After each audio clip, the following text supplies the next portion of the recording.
Now already, I know what some of you might be thinking. You might be thinking I'm some racist, and are about to click the dislike button and share it with your favorite commentary channel so my video gets surged with dislikes and eventually YouTube vac bans my account. But before you do that, hear me out. I'm not some Nazi sympathizer, I'm a 16-year-old kid on the internet with an opinion about historical accuracy, and it would be great if my thoughts were at least given a chance. So with that being said, let me begin. So for all of those who don't know, I'm a pretty big fan of the Call of Duty games. I can remember playing the original with my dad way back when. That being said, it's a pretty significant part of me getting into gaming, along with 007 Nightfire, From Russia with Love, Spider-Man 2, and LEGO Star Wars. Because of this, I've sunk a decent amount of time into most of the entries in the series, save 2, 3, and the 2 titled ones. One was Big Red One. So after 3 years of all this futuristic garbage, I was mildly intrigued when Sledgehammer announced Call of Duty World War II. I thought to myself, finally, Call of Duty is taking itself seriously again. No more clown masks or stupid camos or any of that. Finally, a dart game that I can take seriously in a franchise that I have heavily enjoyed in the past. However, the first problem was noticed as soon as I watched the trailer. The flags had the Iron Cross on them and not the swastika. No big deal, I thought. I mean, it's not like they were going to remove the swastika in a World War II game, right? Well, apparently I was wrong. Sort of. It's understandable that the swastika is a symbol many would take offense to, and Sledgehammer did realize this and accommodated.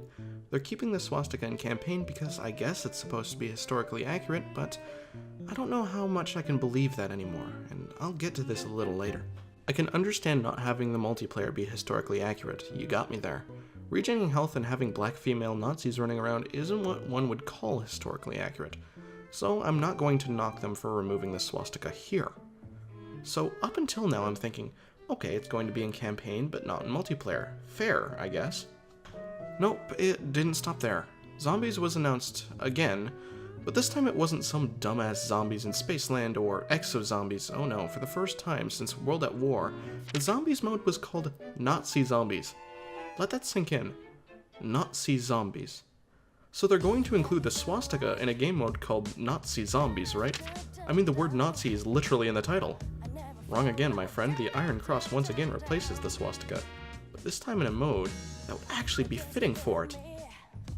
Now, I know what you're thinking. It's a zombies mode that's the farthest from historically accurate. This is my response to that. Sledgehammer has kept the swastika in campaign, which is a narrative mode that tells a story, but removed it in multiplayer, a section of the game that tells no story. If Zombies plans to be anything like zombies of the past, I'm not counting zombies for Infinite Warfare and Advanced Warfare, because they're not serious in any way, and I think they're actual garbage. It would also be a narrative mode, a narrative horror experience. So to this I'm going to ask a question. In a narrative horror mode entitled Nazi Zombies, what do you think would be more fitting? The swastika, a symbol representing the horrific deaths of millions, or the Iron Cross? Personally, I think the swastika would add to the experience in a way that the Iron Cross never could, but let me know what you think in the comments below. I have one more thing that I'd like to respond to, and this ties into my earlier statement about not knowing if the game will take itself seriously. Some of you may be stepping back and thinking, well, the Iron Cross is also a Nazi symbol, so why is it such a big deal that they replaced the swastika with it? Well, my dear friends, to explain myself here, I think it's more a big deal why they are doing it. So why did they replace the swastika with the Iron Cross? Well, that's an easy one. The swastika is a symbol that digs up a lot of things that people really don't want to think about. I can understand that in a casual multiplayer game, people don't want to constantly be thinking about the horrors that have happened under the flag. That's fair.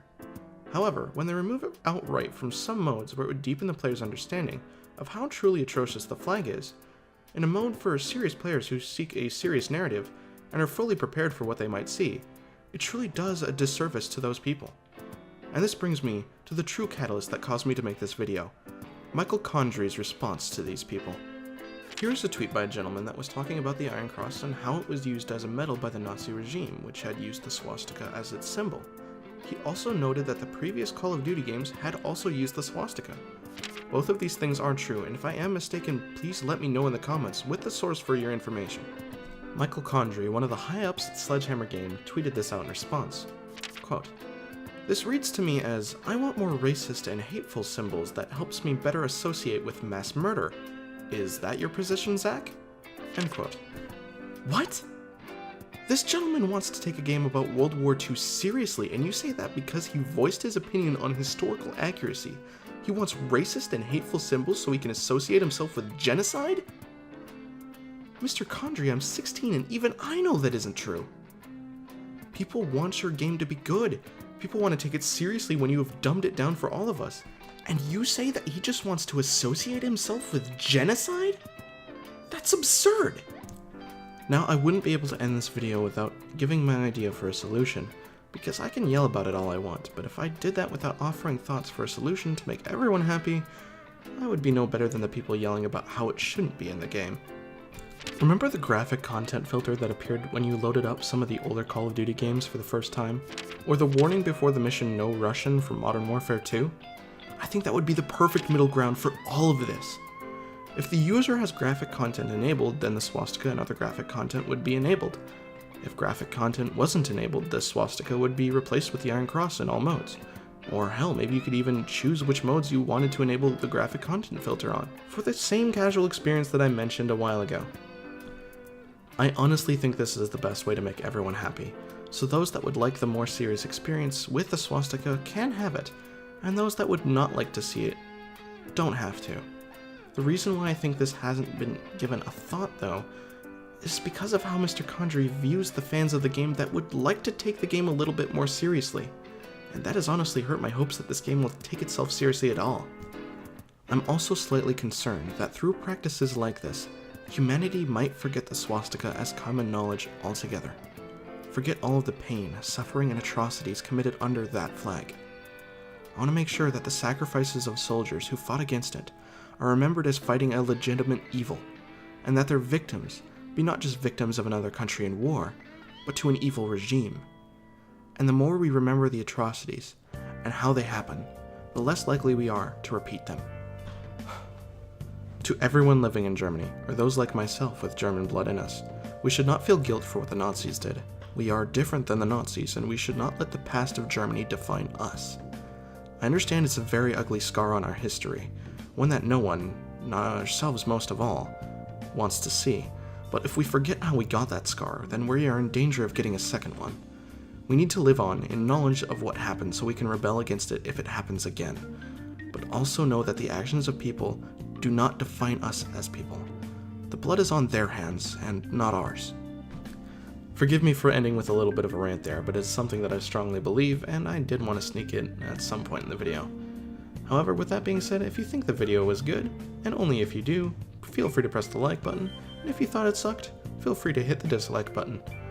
Let me know your thoughts on the whole situation in the comments, and with that being said, my name's Fluidity, and I will talk to you all next time in the next video of whatever I make. Have a nice day, folks.